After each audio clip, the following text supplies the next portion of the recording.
Hermanos, bienvenidos para estudiar juntos la palabra del Señor.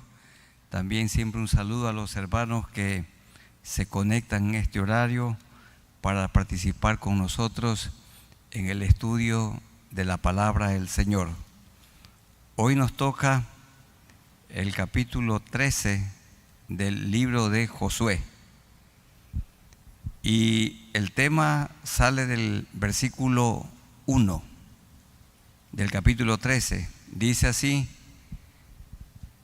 siendo Josué ya viejo, entrado en años, Jehová le dijo: tú eres ya viejo, de edad avanzada. Y ahí está el tema. Y queda aún mucha tierra por poseer. Mucha tierra por poseer. Grandes logros Dios les dio a Josué y al pueblo de Israel, pero debían extenderse, porque Dios les había dado mucho más de lo que ya habían tomado posesión. Cuando leemos el capítulo 11, el verso 23, nos parece que el trabajo estaba concluido. Y como ya hemos explicado, Israel había dominado a todos los pueblos enemigos, tenía el control, pero no tenía posesión. Controlaba, pero no tenía posesión de toda la tierra que Dios le dio. Dice 11:23, tomó pues Josué toda la tierra, conforme a todo lo que Jehová había dicho a Moisés, y la entregó Josué a los israelitas por herencia, conforme a su distribución según sus tribus, y la tierra descansó de la guerra, pero debían extenderse. Más adelante uno puede notar que las tribus de Israel, muchas de ellas fueron negligentes en el mandato que Dios les dio. Les invito a que busquen en sus Biblias Josué 18. Leamos los versículos 1 al 3. Josué, el capítulo 18, versos 1 al 3. Toda la congregación de los hijos de Israel se reunió en Silo y erigieron allí el tabernáculo de reunión, el lugar de adoración, después que la tierra les fue sometida. Pero habían quedado de los hijos de Israel 7 tribus, a las cuales aún no habían repartido su posesión. Y Josué dijo a los hijos de Israel, principalmente a estas tribus, miren cómo les dice: ¿hasta cuándo seréis negligentes? ¿Hasta cuándo? Para venir a poseer la tierra que os ha dado Jehová, Dios de vuestros padres. La tierra estaba bajo el control de Israel, pero no habían tomado posesión. ¿Hasta cuándo seréis negligentes? Eso da a entender que algunos quedaron con una porción pequeña de terreno porque eran conformistas. Ellos no tuvieron visión, ellos no fueron esforzados. Y así pasa también con nosotros. Ustedes saben, hay personas que se han esforzado y Dios las prospera, pero al poco esforzado Dios no lo va a bendecir, no lo va a prosperar. La mano diligente prosperará, dice Proverbios, y la negligente será tributaria. Así que dentro de la iglesia y del pueblo, las personas no tenemos iguales, no. Cada uno tiene de acuerdo a la gracia de Dios y también a su esfuerzo personal, con su cónyuge y también con sus hijos. Hay familias prósperas porque son familias esforzadas, y otras que pasan tremendas necesidades o porque son negligentes también, o no supieron administrar lo que Dios les dio. Pero con todo, hay mucha gente pobre, muy pobre, a quienes hay que ayudar. El tema es, y queda aún mucha tierra por poseer. Cuando una persona se bautiza, está comenzando la vida cristiana, ha puesto su fe en Jesús, pero tiene un largo camino que recorrer. Hay creyentes que aprenden unos cuantos versículos de la Biblia y ya con eso se mantienen toda la vida, pero la Biblia es palabra de Dios, inerrante, yo creo infinita, completa, y es un libro que nunca terminamos de estudiarlo. Así que hay mucho por delante por poseer, mucha tierra por poseer, mucho que hacer para Dios. Busquemos lo que dice Filipenses capítulo 3 y el verso 13. El Señor quería que estas tribus dejaran el conformismo y miraran hacia adelante. No sean negligentes, les dijo Josué. Filipenses 3, 13. Dice Pablo: hermanos, yo mismo no pretendo haberlo alcanzado, ya alcanzado. Es decir, aquí está diciendo, yo no he alcanzado la perfección, sigo en el proceso de perfección, de perfeccionamiento, sigo en el proceso de santificación.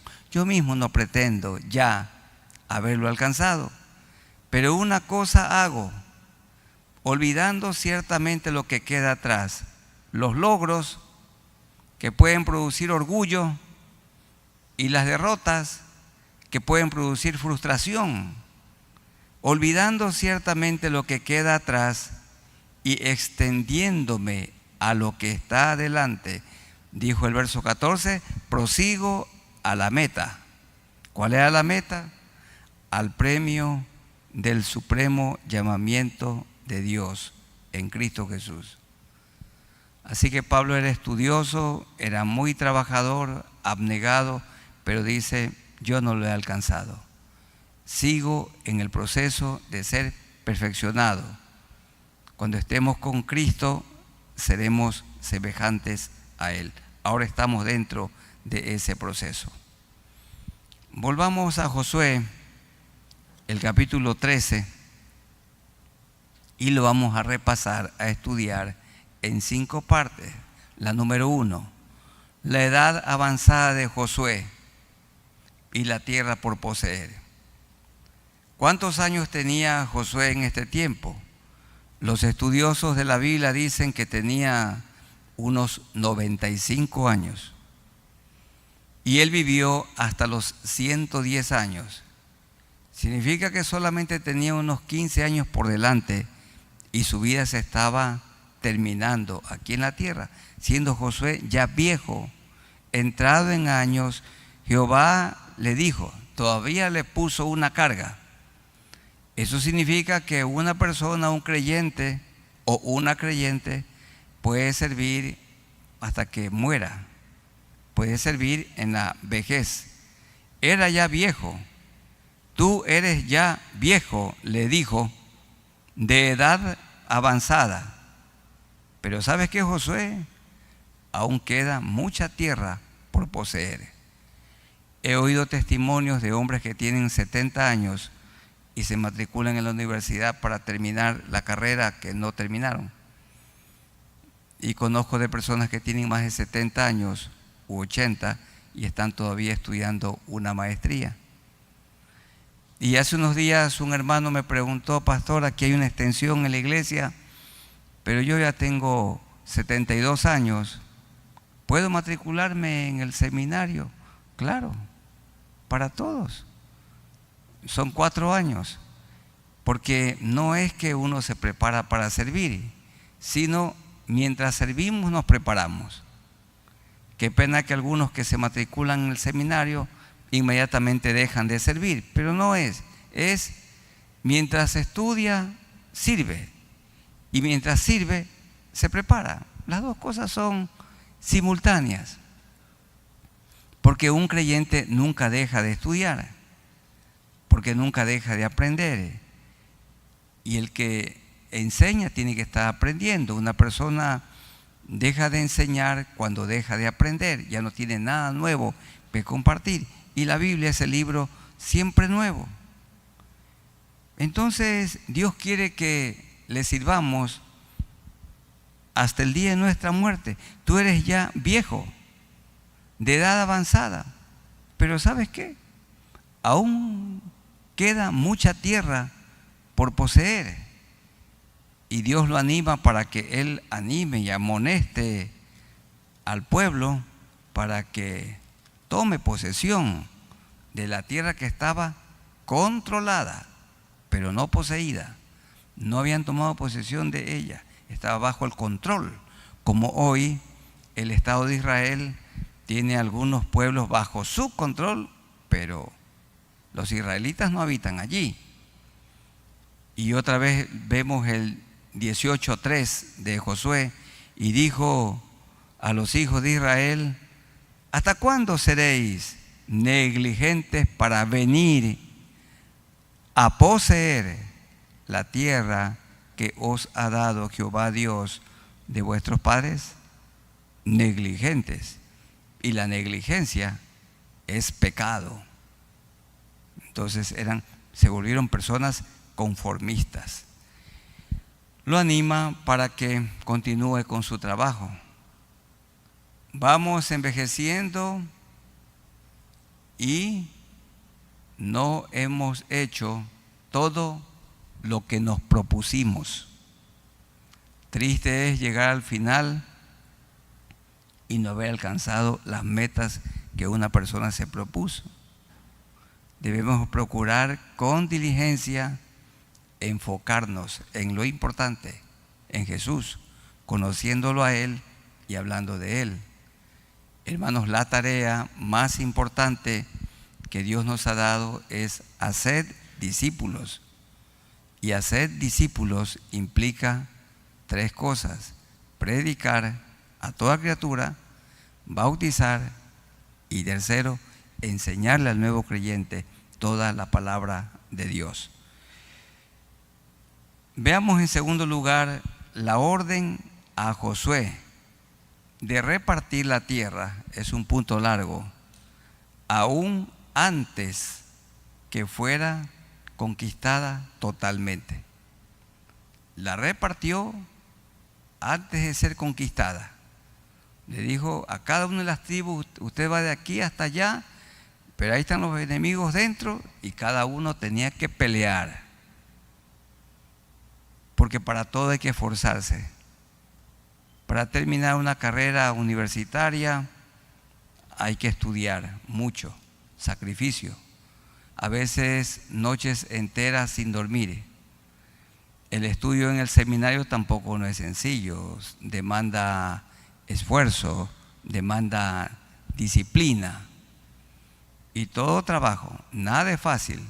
Tener una casa propia no es fácil. Comprar un terreno no es sencillo. Y tener una finca y mantenerla, eso no es fácil. Criar hijos para Dios tampoco es una tarea fácil.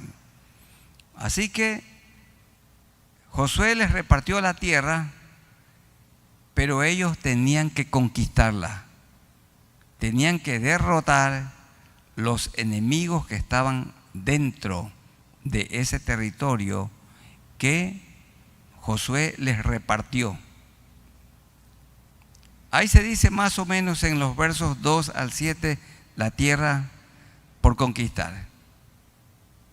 En mi mente tengo claro que la tierra por conquistar era la del oeste, la que estaba entre el río Jordán y Mar Muerto hacia el mar Mediterráneo, principalmente la tierra de los filisteos. Y en la parte norte, la parte de lo que hoy es Siria y Líbano.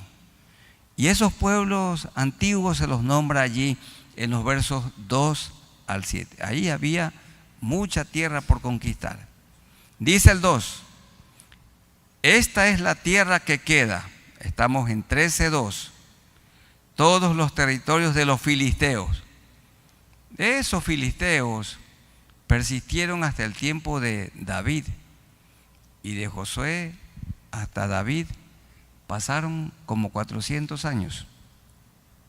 Los 400 años del tiempo desastroso, oscuro de los jueces. Y de ahí se levantó Samuel y vinieron los reyes. Y los filisteos siempre le amargaron la vida a los israelitas, y fue David el rey con su ejército y con la ayuda de Dios que los derrotó de una manera definitiva. Así que como los israelitas 400 años no los conquistaron, los filisteos siguieron reinando, siguieron influyendo, eran enemigos permanentes de Israel. Ellos vinieron de más al norte, de una isla. Dice el verso 3, desde Sibor, que está al oriente de Egipto, hasta el límite de Ecrón, al norte, que se considera de los cananeos, de los 5 príncipes de los filisteos, el gaseo, el asdodeo, el escaloneo, el geteo y el acroneo, también los aveos. Al sur toda la tierra de los cananeos, y Meara, que es de los sidonios, hasta Afec, hasta los límites del amorreo. Dice el verso 6, todos los que habitan o habitaban en ese tiempo en las montañas, desde el Líbano al norte hasta Misrefotmaim, todos los sidonios, yo los exterminaré delante de los hijos de Israel. Solamente repartirás tú por suerte. Aquí por suerte no tiene que ver nada con el juego de azar. Aquí suerte significa Dios decide. Entonces bien pueden esa palabra no usarla. Dios decide. Suerte no era que echaban algún dado. Sencillamente Dios decidía, Dios repartía, y Josué así lo hacía. Solamente repartirás tú por suerte, por decisión de Dios, el país a los israelitas por heredad, como te he mandado. Dios le mandaba a Josué, y Josué le mandaba, por supuesto, a cada uno de los líderes de las tribus respectivamente. 2 tribus y media se pusieron al este, y 9 tribus y media hacia el oeste, hacia el occidente, entre el río Jordán y el mar grande, que es el mar Mediterráneo. Dice el verso 7, reparte pues ahora esta tierra en heredad a las 9 tribus y a la media tribu de Manasés. 9 tribus y media. ¿Por qué? Al este o al oriente habían 2 tribus y media. ¿Cuáles eran? Las de Rubén, Gad y la media tribu de Manasés. Tuvo un gran territorio al norte y otro enorme territorio también hacia el occidente, entre el río Jordán y el mar Mediterráneo. Entonces Josué repartió la tierra aún antes que fuese tomada, o antes que tuvieran posesión de ella. Hemos dicho ya, controlada, pero no posesionada. Tercero, se nombra en los versículos 8 al 13 la tierra repartida al este del río Jordán. Al este, otra vez se repite. ¿Cuáles fueron repartidas al este? Ahí están la tierra de los rubenitas, de los gaditas y de Manasés. Verso 8. Porque los rubenitas de Rubén y gaditas, Gad, y la otra mitad de Manasés recibieron ya su heredad, la cual les dio Moisés al otro lado del Jordán, al oriente, según se la dio Moisés, siervo de Jehová. Y ahí está hablando desde el sur hasta el norte del río Jordán, hacia el oriente, donde nace el sol. Eran las antiguas tierras que gobernaban Sehón. Entonces, y que dominaba también el otro, los de Amón. Así dice el versículo 9. Desde Aroer, eso está abajo, cerca del mar Mediterráneo.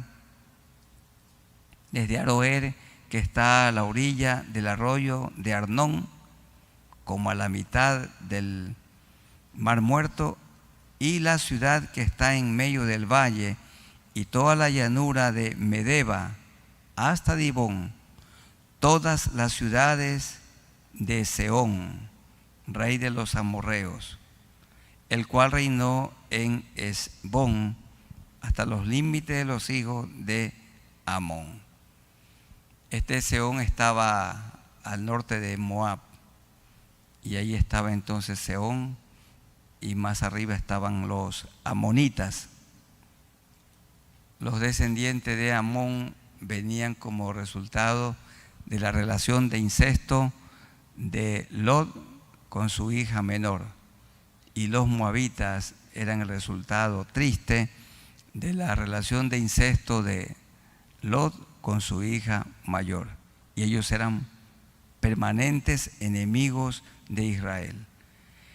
Y esa tierra que está hacia el oriente en el río Jordán, entre el mar de Galilea y el mar Muerto, también ahí estaba Galaad, dice el verso 11, y Galaad y los territorios de los Gesureos y de los Maacateos y todo el monte Hermón al norte. Entonces tienen parte de 3 países del monte Hermón. Está Líbano, y está también Siria, y está también Israel. Israel tiene en ese lugar lo que se conoce como los altos del Golán. Asimismo, una tierra bajo el control de Israel, pero ahí viven personas que no son israelitas. Y dice el verso 12, todo el reino de Og en Basán, el cual reinó en Astarot y en Edrei, el cual había quedado del resto de los refaitas, pues Moisés los derrotó y los echó. Mas a los gesureos y a los maacateos no los echaron los hijos de Israel, sino que Jesur y Maaca habitaron entre los israelitas hasta hoy. Y mucha de esa gente se convirtieron en aguijones para Israel. El tercer punto, entonces, la tierra fue repartida a 2 tribus y media. Los antiguos territorios de Sehón y de Og. Y esos territorios estaban entre Moab al sur del Mar Muerto y hasta el norte Hermón, en el monte Hermón. Allí se ubicaron las 3 tribus, Rubén, Gad y también la media tribu de Manasés. Ahora veamos el punto 4.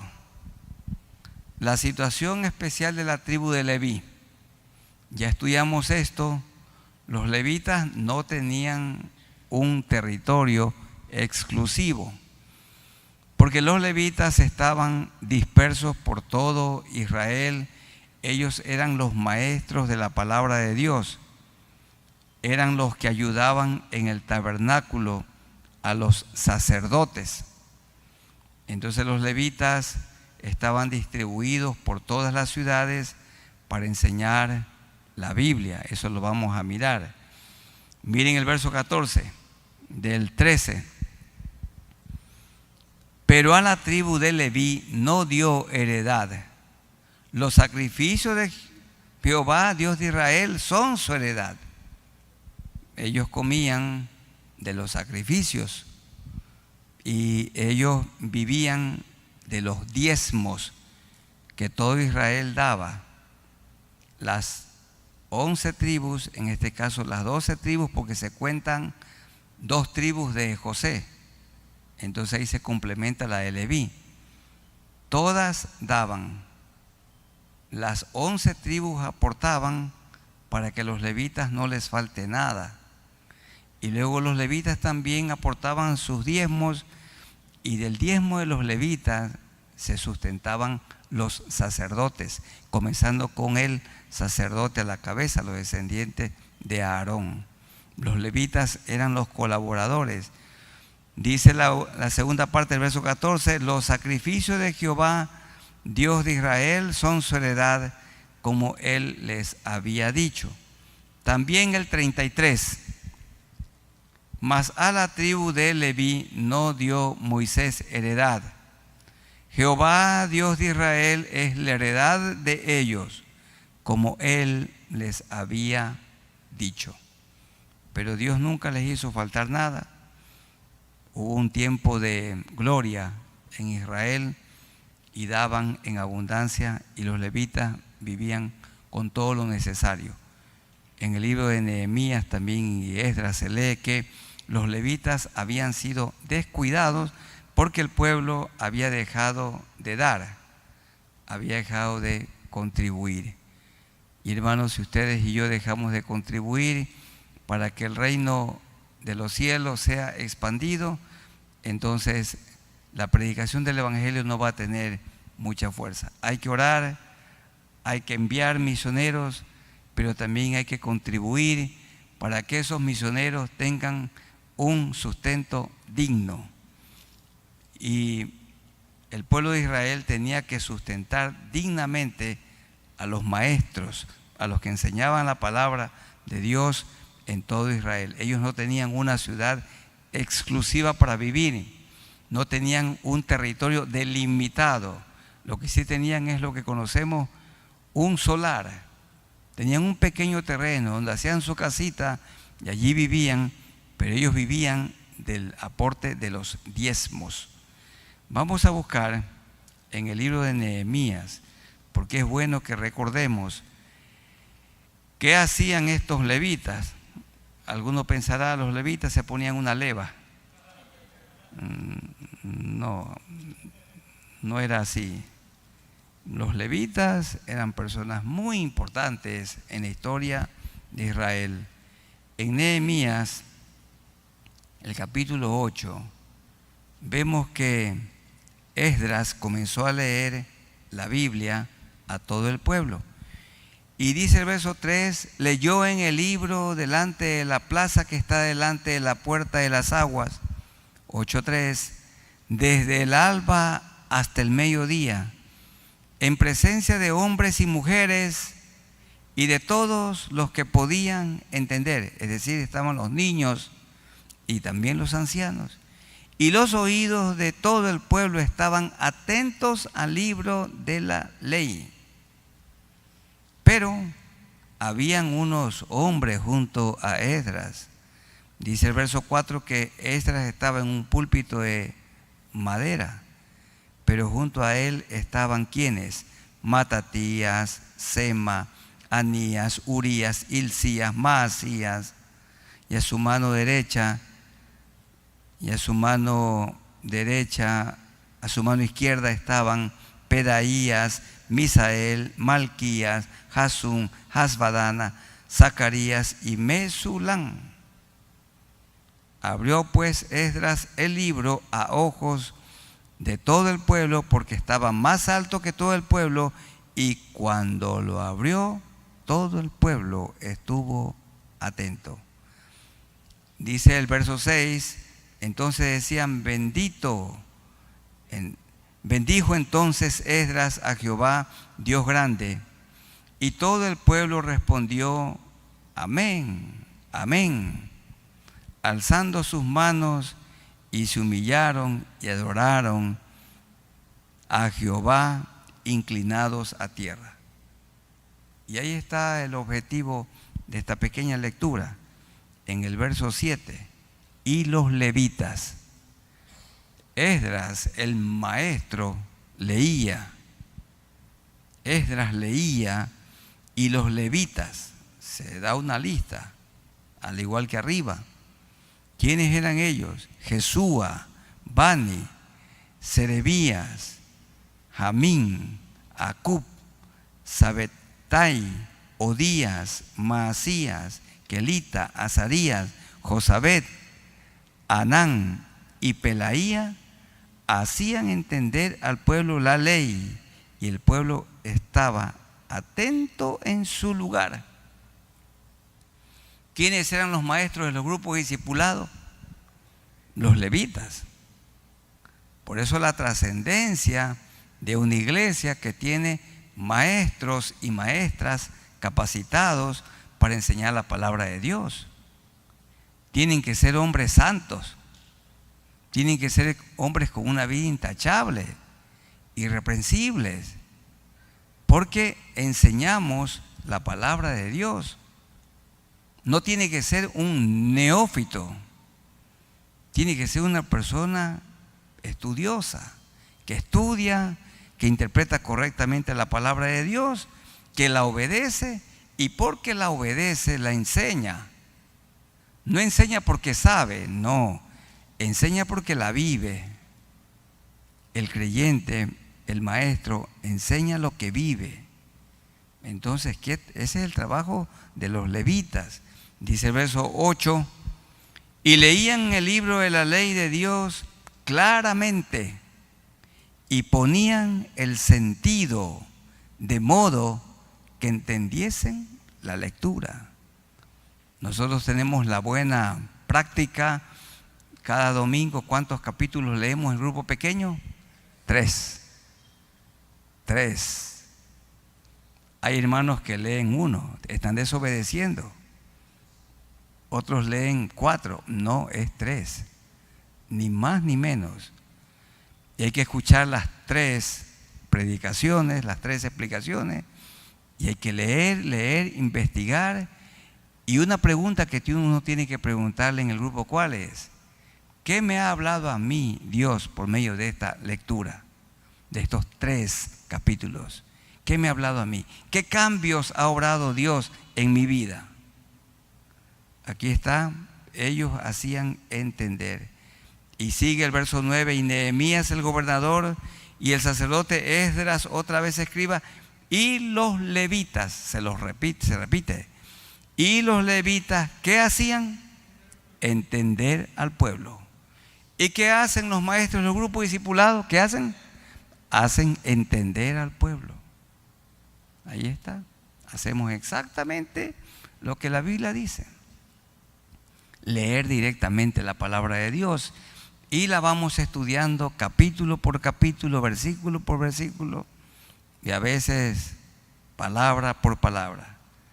Volvamos al 13, porque nos fuimos en el contexto remoto para estudiar a los levitas y su vigencia aún cerca de la venida del Señor Jesucristo, los levitas. Ese es el 4.º punto. Ahora el último punto, la asignación de tierras a las tribus de Rubén, Gad y la media tribu de Manasés.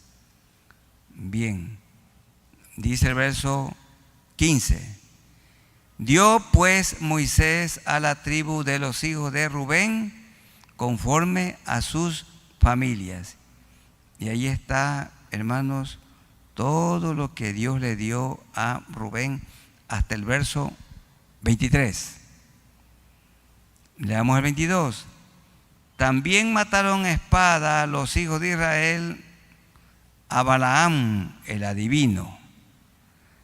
Esto nos indica que no era un genuino profeta, como ya lo estudiamos.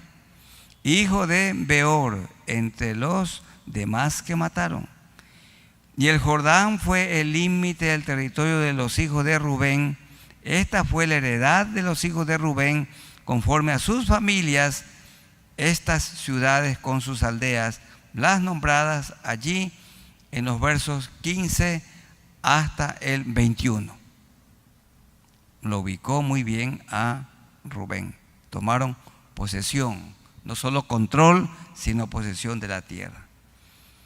El segundo grupo es el de Gad, va de sur hacia norte. 24. Dio asimismo Moisés a la tribu de Gad, a los hijos de Gad, conforme a sus familias. Y el territorio fue, dice allí, 25. El territorio de ellos fue Jazer y todas las ciudades de Galaad y la mitad de la tierra de los hijos de Amón, hasta Aroer, que está enfrente de Rabá, y desde Esbón hasta Ramat Mispa y Betonmin, y desde Manaim hasta el límite de Debir, y en el valle de Bet Arán y Bet Minra, Sucot y Safón. Resto del reino de Sehón, rey de Hesbón, el Jordán y su límite hasta el extremo del mar de Cineret. El mar de Cineret es el mar de Galilea, conocido también como el mar de Tiberíades. Y dice allí: esta es la heredad de los hijos de Gad por sus familias, estas ciudades con sus aldeas. Entonces, la descripción del terreno, del territorio que Dios le dio por medio de Josué a Gad está del verso 24 hasta el 28.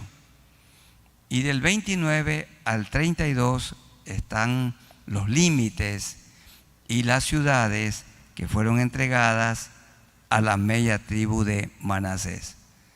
Primero Rubén, luego Gad y luego Rubén, hacia el norte, comenzando abajo con el Mar Muerto hasta el monte Hermón al norte. Veamos este territorio. 29. También dio Moisés heredad a la media tribu de Manasés, y fue para la media tribu de los hijos de Manasés conforme a sus familias. El territorio de ellos fue desde Manaín, todo Basán, todo el reino de Og, a quien derrotó Moisés, rey de Basán, y todas las aldeas, muchas ciudades dentro de Jair, que están en Basán. ¿Cuántas? 60 poblaciones.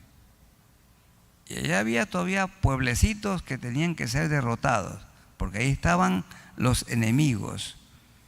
Y la mitad de Galaad y Astarot y Edrei, ciudades del reino de Og, que murió en manos de Moisés, en Basán, para los hijos de Maquir, hijo de Manasés, para la mitad de los hijos de Maquir, conforme a sus familias. Esto es lo que Moisés repartió en heredad en los llanos de Moab, al otro lado del Jordán, de Jericó al oriente.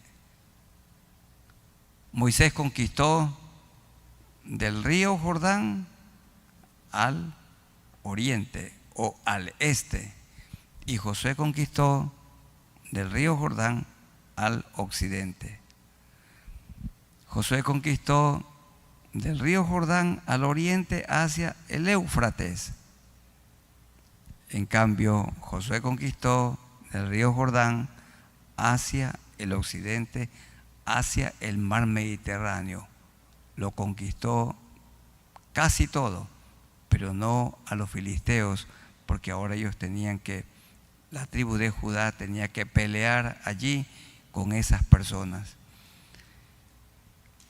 Es muy importante esto.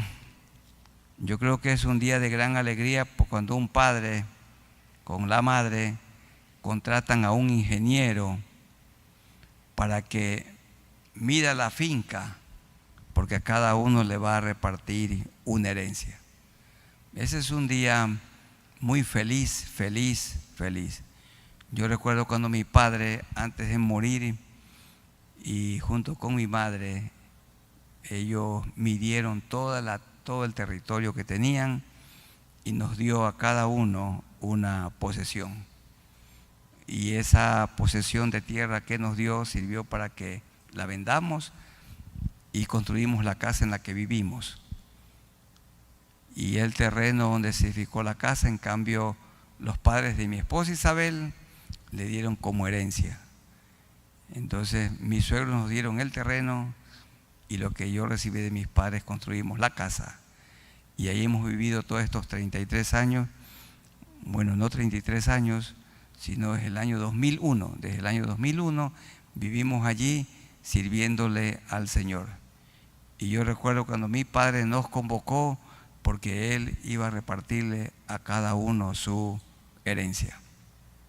Y nosotros también pensamos antes de morir, llamar a nuestros 3 hijos en la gracia del Señor y darle a cada uno alguna cosita que Dios ha permitido que les reservemos, como también reservaron nuestros padres para con nosotros.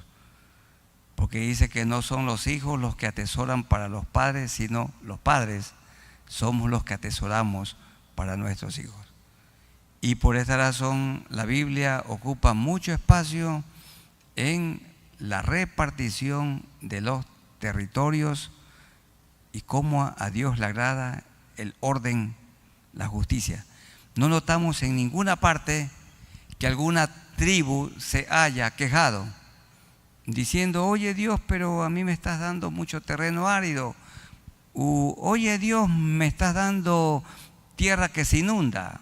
No, Dios es justo, perfecto, y Él le dio a cada uno lo que le correspondía, pero cada uno tenía que esforzarse para conquistar esa tierra que estaba bajo el control de Israel, porque las principales ciudades habían sido derrotadas, pero habían pequeñas ciudades fortificadas que tenían que ser vencidas, tenían que ser tomadas para que las tribus tomen posesión ya del territorio.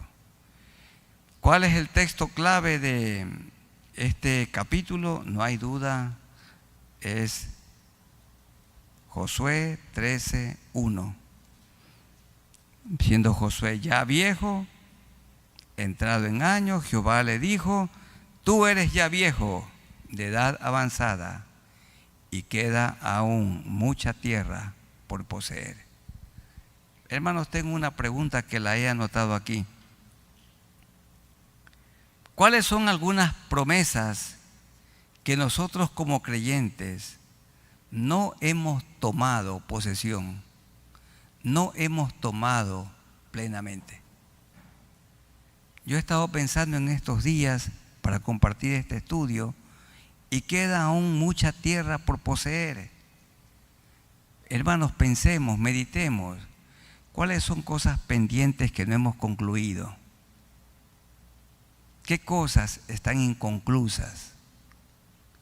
¿Cuántos comenzaron a leer toda la Biblia y leyeron bien Génesis, Éxodo, Levítico, Números, hasta Deuteronomio? Pero ahí llegaron. Hicieron un plan para leer toda la Biblia, pero no han continuado. Eso significa que hay mucha tierra por poseer. ¿Y cuántos hicieron un plan para orar? Y oraron el primer mes, el segundo mes y el tercer mes. ¿Y cuántos comenzaron con fuerza para el evangelismo? Pero poco a poco la vida se va apagando y queda aún mucha tierra por poseer. De tantas promesas que el Señor nos ha dado, ¿cuántas hemos tomado plenamente? ¿A cuántas nos aferramos? O mejor preguntemos, ¿cuántas promesas conocemos? Bueno, yo quiero compartir unas promesas que suelen olvidarse y que ahora las podemos recordar. Veamos algunas promesas. Dirección clara del Espíritu Santo. Vamos a leer la dirección clara del Espíritu Santo en Proverbios 3, 5 y 6. Aquí tenemos una promesa. Proverbios 3, 5 y 6. A unos que se conocen de memoria toda la Biblia, busquen de todas maneras. Yo sé que se saben todos proverbios de memoria. Proverbios 3, 5 y 6. Miren la promesa. Fíate de Jehová de todo tu corazón y no te apoyes en tu propia prudencia. Reconócelo en todos tus caminos. Y ahí está la promesa. ¿Cuál es la promesa? Él enderezará tus veredas. Él nos va a ayudar. No vamos a tropezar, no vamos a caer en la trampa. No vamos a ser engañados. Él enderezará tus veredas. ¿Pero cómo? Reconócelo en todos tus caminos. Señor, ¿qué te parece este plan, este proyecto? No vamos a fracasar porque buscamos la dirección de Él. ¿Lo reconocemos a Dios en todos nuestros caminos? ¿O siempre estamos hablando con la primera persona del singular? Yo. No, dice, reconócelo y Él enderezará tus veredas. Lo mismo dice en Juan 16, 13. En el Evangelio según San Juan, son palabras que dijo el Señor, 16, 13. Pero cuando venga el Espíritu de verdad, Él os guiará a toda verdad. ¿Quién nos guía a toda verdad? El Espíritu Santo de Dios, que está en nosotros, pero si está contristado, no nos va a guiar. Él nos guiará a toda verdad, porque no hablará por su propia cuenta, sino que hablará todo lo que oyere, y os hará saber las cosas que habrán de venir. Él endereza nuestro camino, Él endereza nuestros pasos, Él nos guía. Pero si el Espíritu de Dios que está dentro de nosotros no está contristado, esto es una promesa. La segunda promesa, libertad del pecado. ¿Cuántos creyentes viven sumergidos en el pecado, dominados por el pecado? Dice Romanos 6, 14. Aquí está la segunda promesa que quería compartir. Romanos, el capítulo 6 y el verso 14. Porque el pecado no se enseñoreará de vosotros. ¿En cuántos creyentes el pecado se ha enseñoreado? Porque lo anidamos en el corazón y el pecado crece, florece, da fruto malo. Porque el pecado no se enseñoreará más de vosotros, pues no estáis bajo la ley, sino bajo la gracia. Esta es una promesa. No se enseñoreará. Pero no permitamos porque se enseñoree. El que está con una relación nociva, ¿qué tiene que hacer? Corte eso. Corte, pero un solo tajo. No se enseñoreará. ¿Cómo comienzan los borrachos? Con una copita. El pecado no se enseñoreará. No tenemos que permitirlo. Debemos poner nuestra parte. Es la promesa. El Señor está con nosotros. Pero no permitamos que el pecado tome fuerza en nuestra vida. Tercera promesa. Poder para dar fruto y hacer buenas obras. Vamos a leer, como estamos cerca de Juan 15, 5. Aquí está una promesa. Él quiere que demos, que produzcamos frutos. Dice Juan 15, 5, San Juan: yo soy la vid, vosotros los pámpanos. El que permanece en mí y yo en él, este lleva mucho fruto, porque separados de mí nada podéis hacer. Para que un árbol produzca frutos, para que una rama sea fructífera, ¿dónde tienen que estar pegadas la rama? Al árbol, al tallo. Y el tallo debe de estar en la tierra con sus profundas raíces. Dios quiere que seamos fructíferos, pero para ser fructíferos hay que permanecer. Esa es la palabra que se repite muchas veces en el capítulo 15. Permanecer. Él quiere que produzcamos frutos, pero hay que permanecer en Cristo. Dice Efesios que somos hechura suya para buenas obras. En Efesios 2:10. Porque somos hechura suya, creados en Cristo Jesús, para buenas obras, para dar buenos frutos, las cuales Dios preparó de antemano para que anduviésemos en ellas. La fe sin obras es muerta. Frutos dignos de arrepentimiento. La cuarta promesa. Paz que sobrepasa todo entendimiento. La promesa de paz en medio de las tormentas. Filipenses 4, 6 y 7. Ahí tenemos la cuarta promesa que quería compartirles. Filipenses 4, 6 y 7. Por nada estéis afanosos, preocupados en exceso, ansiosos, si no sean conocidas vuestras peticiones delante de Dios en toda oración y ruego, con acción de gracias. Hay que orar, hay que rogar y hay que agradecer. Verso 7, ahí está la promesa. La promesa es, si oramos, si rogamos, si le damos gracias al Señor por todo, y la paz de Dios, esa es la promesa.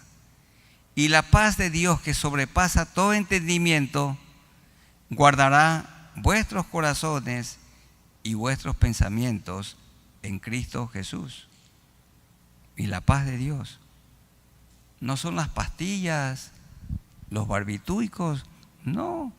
Hay personas que se toman una pastillita para dormir. No, es la paz de Dios. Cuando la conciencia está tranquila, cuando hacemos las cosas bien, la paz de Dios que sobrepasa todo entendimiento. No importa si hay abundancia o escasez o salud o enfermedad, la paz de Dios. Esa es la promesa número 4. La número 5. Provisión para todas nuestras necesidades. También en Filipenses 4, 19. Ahí está la promesa. Ese texto suele ser sacado de su contexto y usado en otros temas, usado como un pretexto para algún tema, pero allí está en el contexto de lo material. Pablo está agradecido al Señor porque Dios no le ha hecho faltar nada. Y agradece por las dádivas de los filipenses para con él. Esa era una iglesia muy fiel. Y él dijo, y es nuestra promesa, ¿qué dice el verso 19? Ahora aquí en estas inundaciones, mi Dios pues, ¿qué cosa? Suplirá algo, un poquito. ¿Qué va a suplir? Todo lo que os falta. Mi Dios pues suplirá todo lo que os falta. Pero eso sí, le provee al trabajador, al ocioso no. Pablo dice, el que no trabaja, no coma. Y si no come, se muere. Pablo dijo que no coma para que se muera. Es al trabajador que Dios le da el descanso.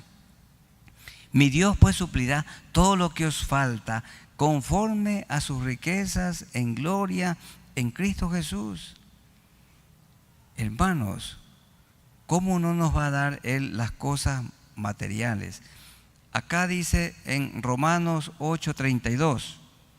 Busquen, hermanos, Romanos 8:32. Dice allí: si Él nos ha dado a su Hijo Jesucristo, ¿cómo no nos dará también todas las cosas? Romanos 8:32. El que no escatimó, quiere decir no lo guardó. El que no escatimó es el que no lo escondió, no lo privó, no lo retuvo. El que no escatimó ni a su propio Hijo, sino que lo entregó, no se lo guardó, lo entregó por todos nosotros. Si nos dio a Jesucristo, ¿cómo no nos dará también con Él algunas cosas? Todas las cosas. Subrayen allí todas las cosas, porque en Filipenses 4:19, ¿qué dice? También todo lo que os falta. ¿Cuál es la promesa? Si nos mantenemos fieles y trabajamos abnegadamente, Dios nos dará todas las cosas. Esa es la promesa. No hay nada que preocuparse. Y la última promesa: la sanidad del cuerpo. Tantos hermanos enfermos, pero algunos están enfermos porque son descuidados en la alimentación. Santiago 5:13 al 16. Dice Santiago 5:13: ¿está alguno entre vosotros afligido? Haga oración. ¿Está alguno alegre? Cante alabanzas. 5:14: ¿está alguno enfermo entre vosotros? Llame a los ancianos de la iglesia y oren por él, ungiéndole con aceite en el nombre del Señor. Y la oración de fe salvará al enfermo, y el Señor lo levantará. Allí está la promesa. El Señor lo levantará. Y si hubiere cometido pecados, porque hay algunos creyentes que pueden estar enfermos porque su vida no anda bien, les serán perdonados. Cuando hay odio en el corazón entre los hermanos, esto puede producir también alguna enfermedad. Confesaos vuestras ofensas unos a otros y orad unos por otros para que seáis sanados. Y aquí está otra promesa en el mismo contexto de la oración por los enfermos. La oración eficaz del justo puede mucho. Entonces dice: al enfermo el Señor lo levantará, en el verso 15. Cuando una persona está enferma, muy enferma, no por una gripe, no que le duele una muelita, una pieza dental, tiene que ir al dentista. No va a llamar al pastor para que lo unja. Entonces llame. Eso significa que está postrado, para que ore por él y le unja con aceite en el nombre del Señor. Y si todo está bien con Dios, Dios es bueno. Él en la cruz llevó nuestros pecados y también nuestras enfermedades. Bien, hermanos, aún queda mucha tierra por poseer y quedan muchas promesas que obedecer. Hay muchas promesas a las que tenemos que aferrarnos, y en este momento hemos dado a conocer algunas de ellas. Vamos a ponernos de pie y vamos a orar al Señor. Te damos gracias, Señor, por este estudio de tu palabra, del capítulo 13 del libro de Josué. Muchas gracias por todo lo que hemos aprendido del tema, y queda aún mucha tierra por poseer. Tú le dijiste esto a Josué y nos recuerdas también a nosotros, y queda mucha tierra por poseer. Mucho nos falta aprender de tu palabra. Tu palabra fuente inagotable. Hay tantas porciones que no comprendemos. Nos hace falta mucho por aprender, mucho por estudiar. Nos hace falta mucho que enseñar. Señor, hay muchas promesas a las que debemos aferrarnos y que ni las conocemos. Hay mucha tierra por poseer. Hay mucha gente a la que tenemos que predicar. Muchos enfermos por quienes tenemos que orar. Hay muchas familias que no han oído de ti. Hay muchos trabajos, Señor, que realizar. Hay muchas relaciones rotas que reparar. Mucho tenemos que enmendar, que corregir, que mejorar. Señor, al igual que para Josué y el pueblo de Israel, igual para nosotros hoy, hay mucha tierra por poseer. Ayúdanos, Señor, que no seamos negligentes y que no nos crucemos de brazos para hacer tu voluntad, obedecer la gran comisión y aferrarnos a las promesas que nos has dado, mis hermanos y yo. Hermanos, hay promesas que ustedes no las conocían. Díganle, Señor, yo me aferro a tus promesas. Y los amigos que nunca se han arrepentido y que no pueden disfrutar de estas promesas, primero su corazón tiene que ser lavado por la sangre de Jesucristo. Aquí de pie o donde quiera que se encuentre, allí arrepiéntase, dígale, Señor, me arrepiento de mis pecados. No te conozco a ti. Perdona mis pecados, lávame con la sangre que derramaste en la cruz del Calvario.